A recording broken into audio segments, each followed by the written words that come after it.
ขับเสียงควงมีโน้ตใดๆเดี๋ยวค่อยจะมาแนะนำให้เราทุกคนเนาะสำหรับขับเสียงควงนี่เราจะเป่าทางน้อยก็ได้ทางใหญ่ก็ได้เนาะเช่นว่าคันทางใหญ่จะเป็นคันไปทางน้อยก็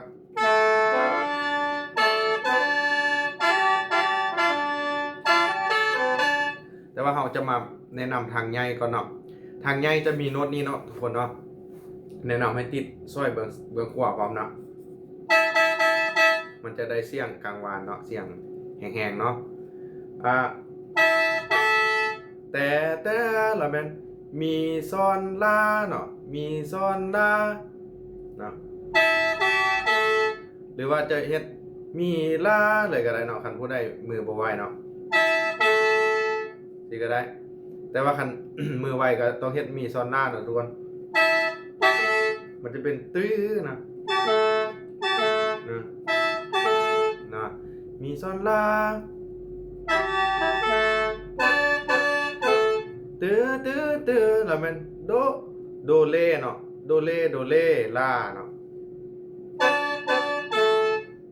โดเลลานะนะแล้วก็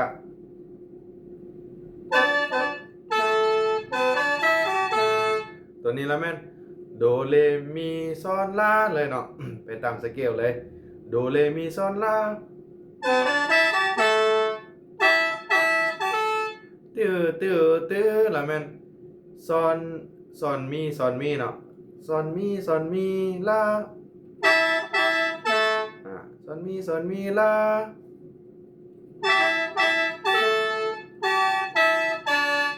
ตื้อแล้วแม่นซอนมีเลเนาะ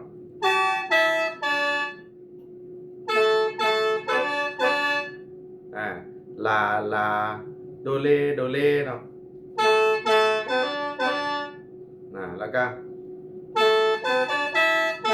ตัวนี้แม่นโดเลมี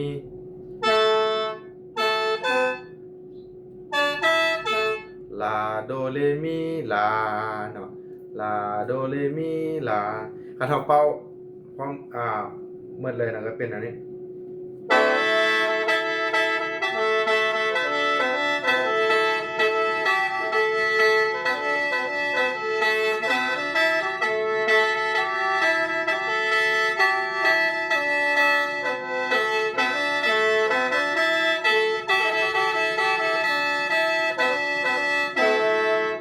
บอล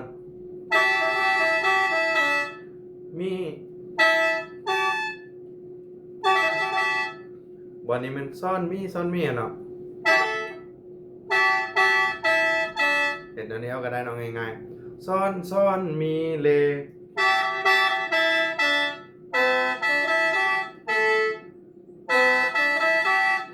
ทำไมโดเลมีซ่อนลาเนาะ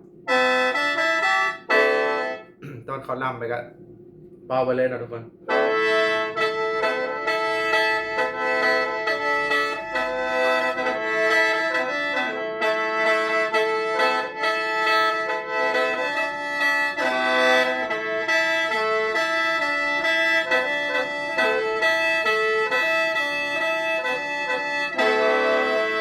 บอลลงเหมือนกันมีลามีเล